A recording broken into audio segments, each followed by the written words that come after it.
bells have ceased their bronze complaint, and now the sanctuary holds the amber weight of 7 o'clock.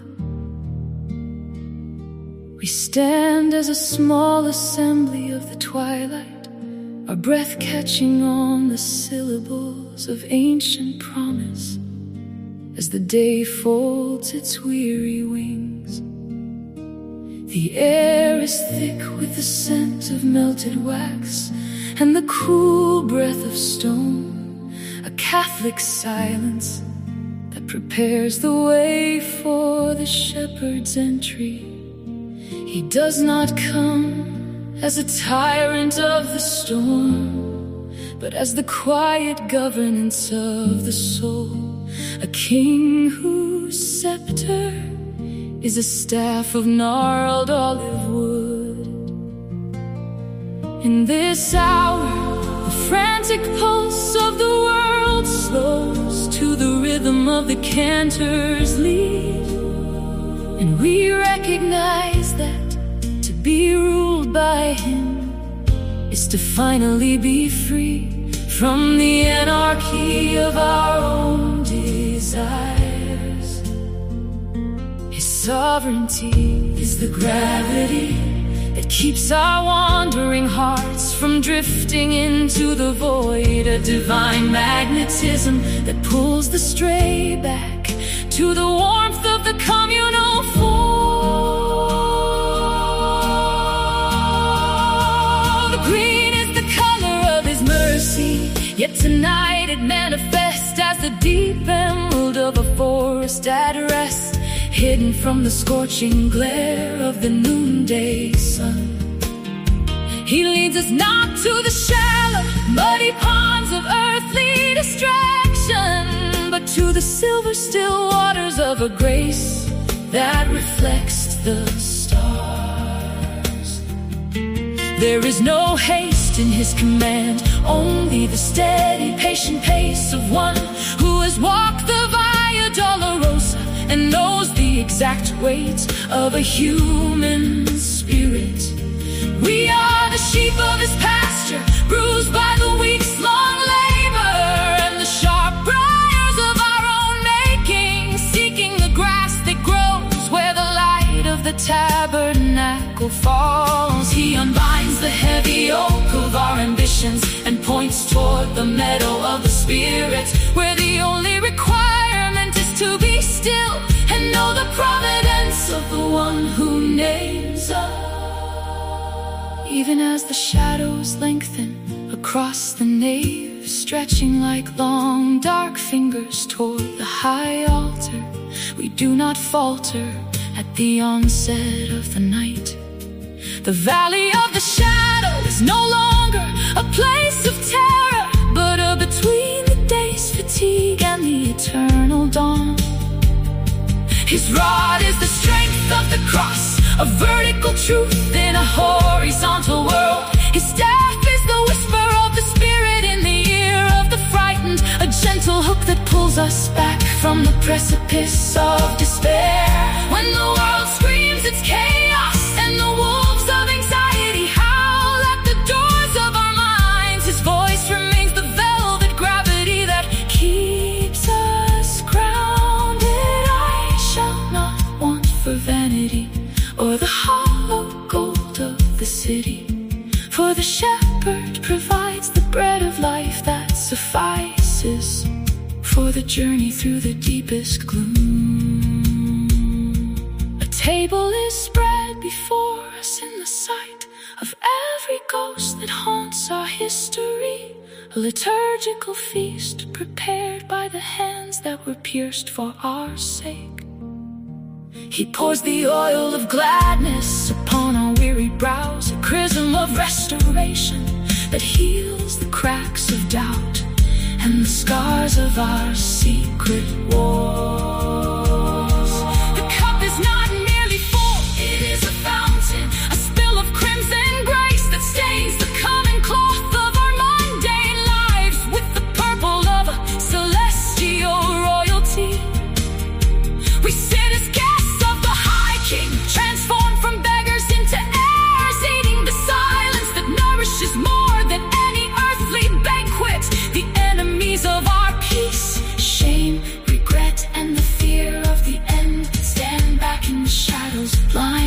are the radiance of this holy hospitality and the unbreakable rule of the Shepherd King.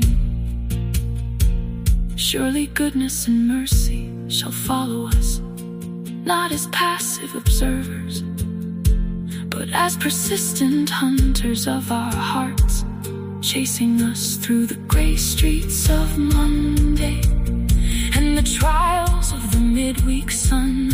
They are the twin hounds of heaven, relentless in their pursuit, until we return to the house where the incense never fades. At 7 o'clock on this side of Sunday, the cycle of the week finds its holy resolution, and we find ourselves tucked within the thick wool of the shepherd's cloak. We shall dwell in the house of the Lord, not as transient visitors or strangers at the gate, but as the very stones of the temple, forever held in the loving gaze of the one who rules our life, with a devotion that will never let us go. The choir's final note ascends into the rafters, leaving us anchored in the peace of a kingdom that has no end.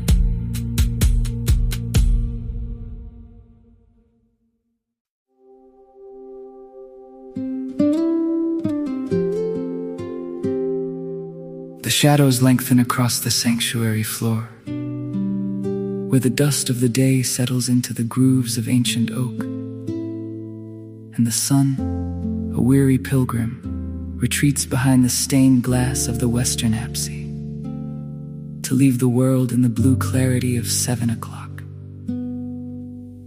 This is the hour of the final gathering, the Sunday evening pulse, where the silence of the Sabbath deepens into a profound expectancy, a threshold between the rest of the holy day and the labor of the coming dawn.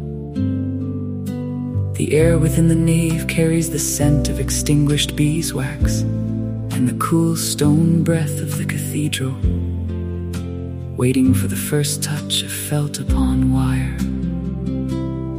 the first shivering vibration of the piano strings that will tether our earthly sighs to the celestial throne. Under the vaulted ceiling, the Christ the King choir stands in a phalanx of devotion, their white robes catching the flickering amber of the votive candles. Their hearts beat in a synchronized rhythm of anticipation for the sovereign who claims no worldly border, but rules the limitless geography of the human soul. Now the pianist's hands descend like gentle rain upon the ivory keys, a cascade of arpeggios that climb the staves of the atmosphere, weaving a tapestry of sound that is both a mourning for the world's sorrows and a triumph for the King's eternal victory. Each note is a bead upon a rosary of melody, a liquid architecture that rises towards the rafters to meet the descending grace of the Spirit. There is a gravity in the resonance of the bass notes, a firmament of mahogany and steel that provides a foundation for the soaring aspirations of the tenors and the crystalline purity of the sopranos. We do not sing to a distant memory or a silent statue, but to the living majesty who sits upon the mercy seat, the sovereign whose crown is woven of light and whose scepter is the branch of peace that never withers in the frost of our failures. Listen to the breath before the first syllable, a collective intake of life that signifies the surrender of the individual to the unity of the harmony. For in this Sunday hour, we are no longer disparate voices, but a single herald announcing the reign of Christ. The lyrics are etched in the fire of conviction, words that have survived the furnace of centuries to find a home in our mouths this evening, declaring that every knee shall bow not by coercion, but by the irresistible gravity of perfect love. To Jesus Christ, our sovereign King, we offer the incense of our praising, the crescendo of our adoration that swells like a tide against the shores of the temporal world, washing away the grit of the secular week and baptizing the air with the holiness of His name. The piano murmurs, a counterpoint of intricate grace, a flowing river of grace notes that dance between the pillars of the choral chords, reminding us that even in the grandeur of kingship, there is the intimacy of the shepherd. The light outside has vanished now, leaving only the interior glow of the 7 p.m. service, a sanctuary of sound against the encroaching dark of the world's unrest. The music becomes a fortress, a bulwark of sonority, where the King is recognized in the breaking of the bread and the lifting of the song. His sovereignty felt in the sudden warmth that fills the chest when the choir reaches that sublime polyphonic peak. We navigate the modulations of the anthem, as if traversing the varied landscapes of His kingdom, through the valleys of minor key contrition and up to the sun-drenched summits of major key exaltation. There is no crown of gold here that can match the radiance of a soul in tune with its creator. No velvet robe as rich as the texture of a hallelujah whispered in the stillness of a Sunday night. As the final movement approaches, the piano finds a new intensity, the hammers striking with the authority of a proclamation, a rhythmic heraldry that demands the attention of the stars. The choir responds with a fortissimo that seems to expand the very walls of the church, a wall of sound that is both a shield and a carrying our petitions and our praises into the heart of the eternal. It is the sovereign King who gathers these fragments of melody and makes them whole, who takes our stuttering attempts at holiness and transforms them into a masterpiece of redemptive art. The hour of 7 passes into the timelessness of worship, where there is no clock to measure the depth of our devotion, only the unending presence of the one who was and is to come. When the last chord finally fades, vibrating into the marrow of the stone and the memory of the wood, a sacred silence returns, not the emptiness of an ending, but the fullness of a benediction. The pianist's hands linger for a moment above the keys, a silent prayer held in the suspension of the air, while the choir remains motionless, their faces still reflecting the glory they have just described. In this Sunday evening hush, we realize that the sovereignty of the shadows of the late Sabbath stretch across the nave as the final Sunday sun dips below the city's jagged horizon, casting long amber ribbons through the stained glass that fall upon the worn mahogany of the pews. It is 7 o'clock, that hallowed hour of transition, where the frantic pulse of the weekend surrenders to the quiet spection of the night. And here, in the dimming sanctuary, the piano begins its rhythmic heartbeat.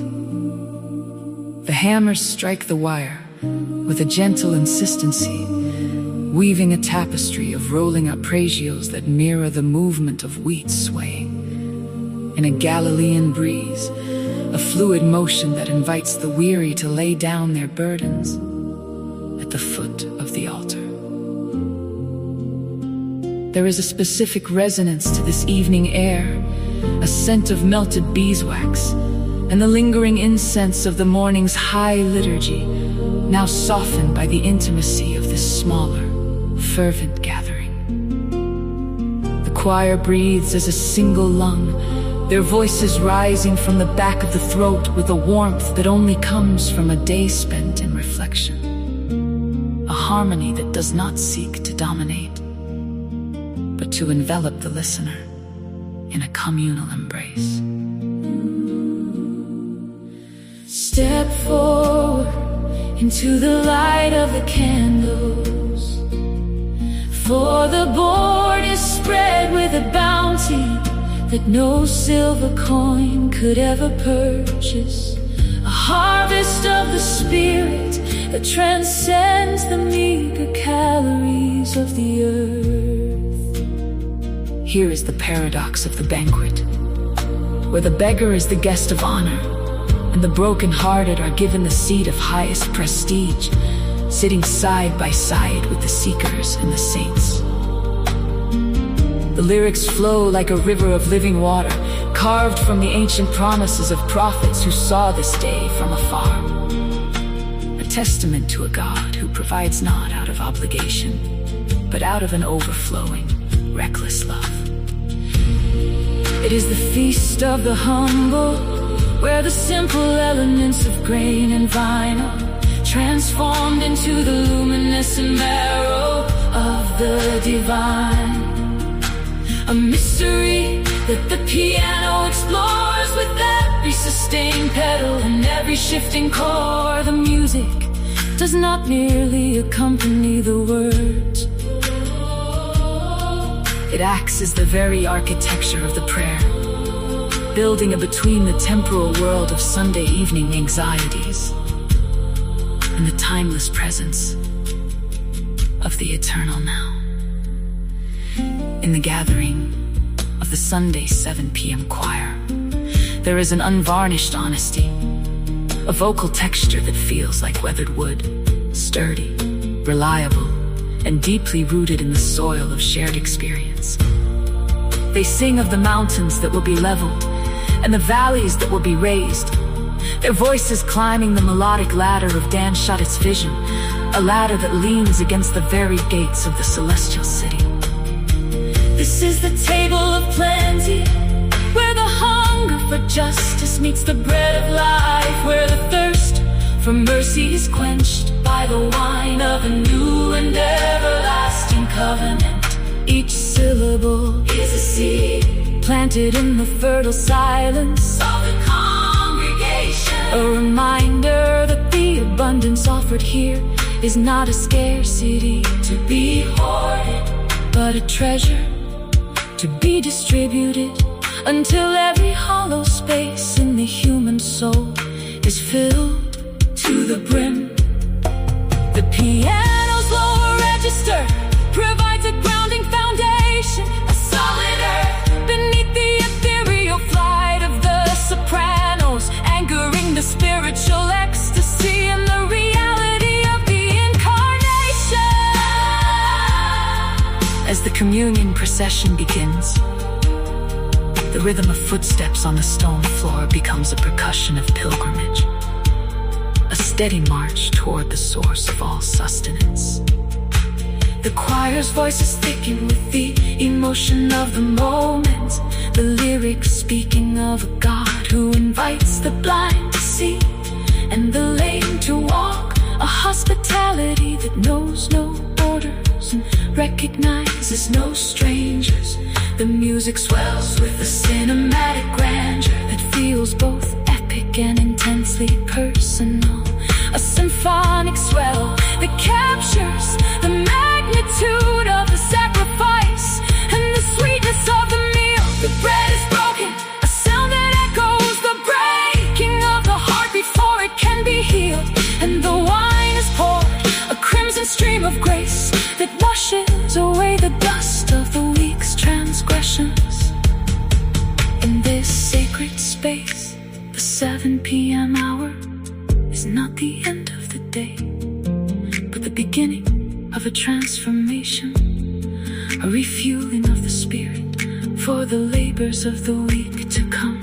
Listen to the way the piano lingers on the final chords, a shimmering resonance that refuses to fade, much like the memory of the feast that remains on the tongue long after the doors are locked.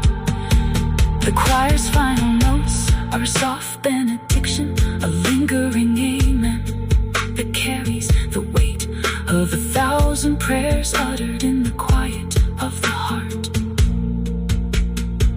The lyrics have done their work, carving out a space within the listener where the plenty of God can dwell, a sanctuary of abundance in a world that so often speaks of lack. As the lights go down and the piano lid is closed, the echoes of the hymn remain, a haunting and holy melody that follows the faithful out into the cool night air. Under the watch of the stars, carrying the banquet within them. This is the communion of the evening, the gathering of the fragments, the realization that at the table of the Lord there's always more than enough, a surplus of grace.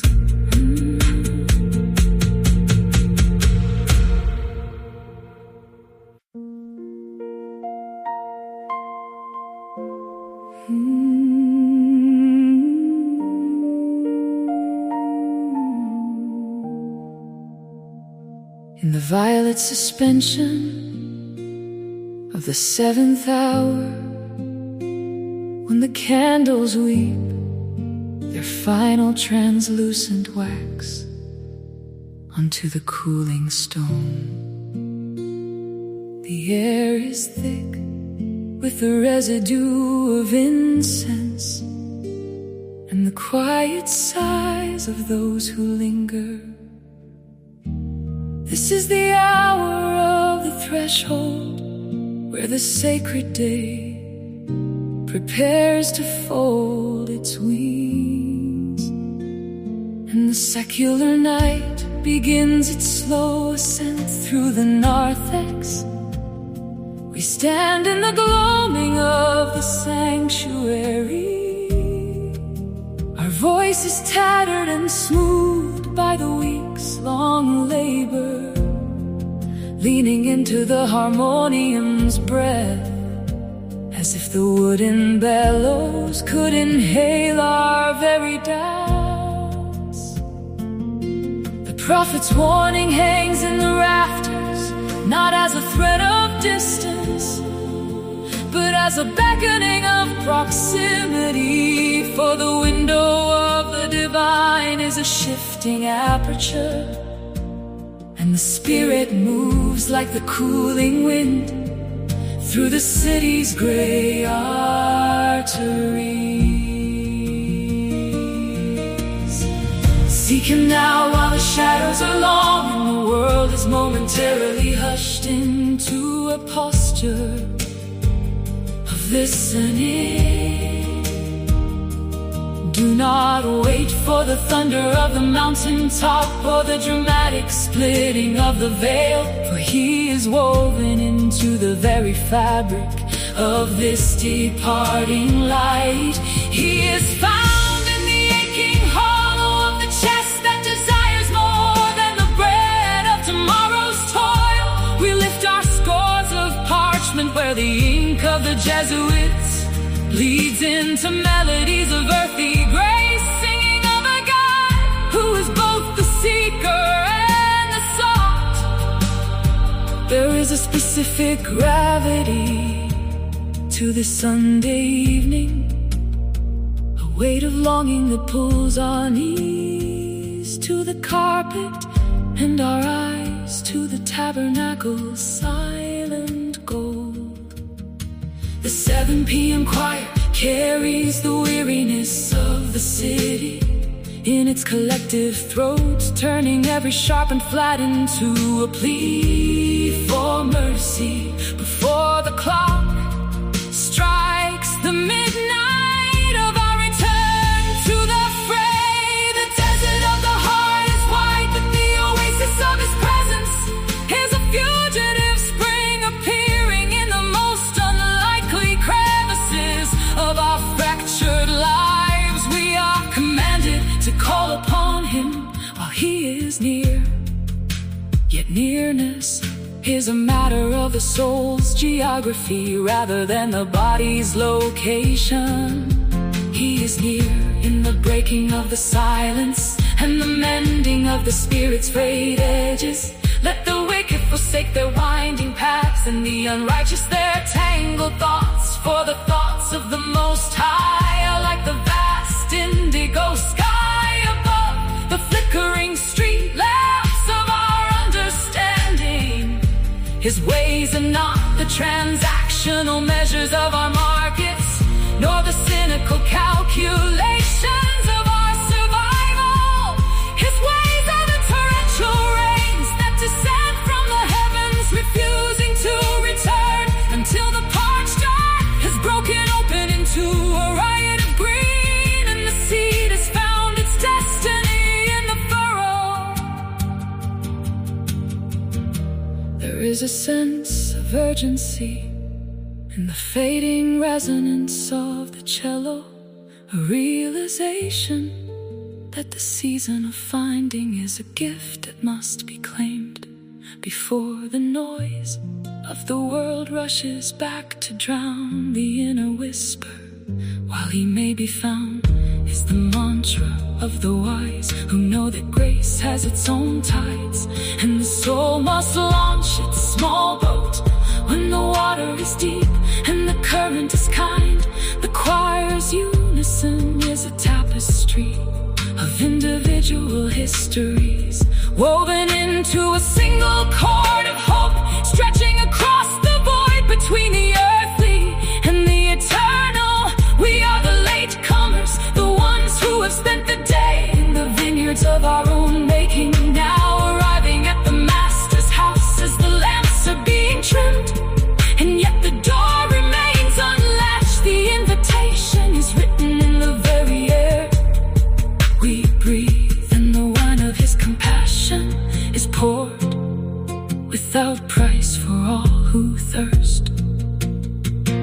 As the final chords dissolve into the architecture of the nave, we carry the finding with us into the dark. The seeking does not end when the church doors are locked, but transforms into a steady flame carried through the cold corridors of the coming week. We have looked for him in the music and found him in the silence between the notes. We have looked for him in the scriptures and found him in the warmth of the person standing